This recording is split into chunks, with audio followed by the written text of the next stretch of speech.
They say never waste a crisis.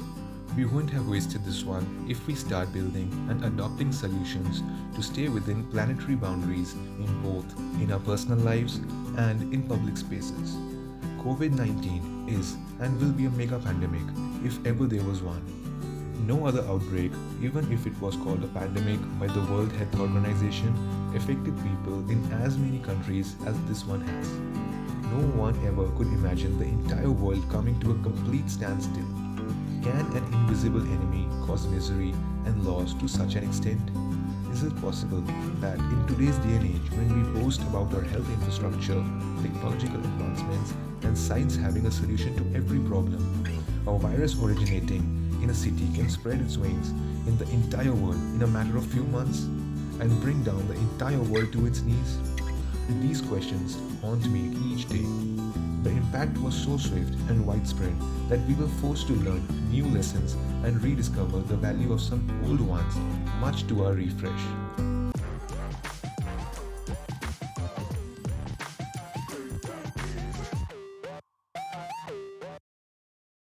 I present to you 6 lessons that I have learned in these unimaginable circumstances.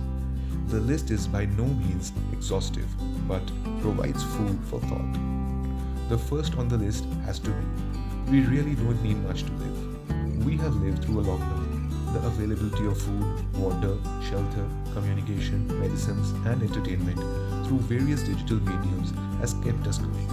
The lockdown has forced us to ask what we really need to live reasonably well, and the answer in most cases is not too much.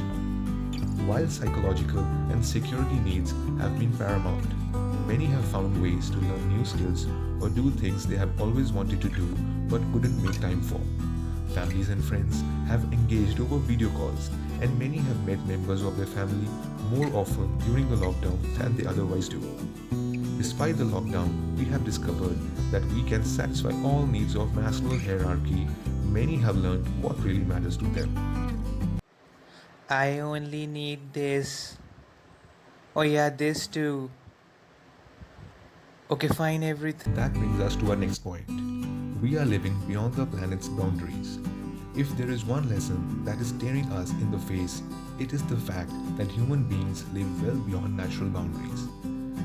Climate protagonists have been screaming about this for some time, but we have largely ignored them. The rapid return of clear blue skies, breathtakingly fresh air, and clean water in major water bodies, the chirping of birds, sighting wild animals in urban areas, arrival of dolphins in coastal regions, and even rapid healing of the ozone layer re-establish that we were messing nature up very badly the way we live. It is crazy to expect that a shut-down way of life will be the new normal, and nature will get a chance to rejuvenate herself. But it is not crazy to expect that we will seek solutions that ensure simultaneous well-being of the economy and the ecology. If we continue our high-polluting way post the COVID-19 crisis, we may have dodged a bullet, but will continue to imbibe slow poison. Next you ask, I say, learn how to be content alone. It's so hard for some people to just be still and do nothing. Being alone, especially for extroverts, can be exhausting and lonely. Social distancing can be very difficult, but it can also teach you a lot about yourself. You learn how to keep yourself busy. Eventually, binge watching 3 seasons of a TV show won't be enough anymore, and we'll have to try doing something else. Your body and mind are your home, and you have to learn how to love it and live with it. That gets me to the next point on the list. That is, doctors and researchers need to be paid better. Yes, if this scary time has taught us anything, it's that doctors and researchers will be the ones who get us out of this mess. They are the ones working day and night to drive the recovery of the world. Hundreds of scientists scrambled to find a coronavirus treatment. We need to reevaluate how much money actors, pro athletes, and politicians make, and instead pay scientists and doctors the remuneration they deserve. Our next point on the list is the internet should be a basic right. The right to internet access, also known as a right to broadband, should be considered a human right. People unable to get online, particularly in developing countries, lack meaningful ways to influence the global players, shaping their lives every day. Additionally, during times like these, it is especially important to be able to contact family, friends, and work from home if necessary. That's what I was talking about. Woohoo! Internet is the only way to do so. The last, but probably the one with which each one of you will agree with me. Hygiene helps. If any old lesson came handy during the COVID-19 crisis, it was that hygiene helps.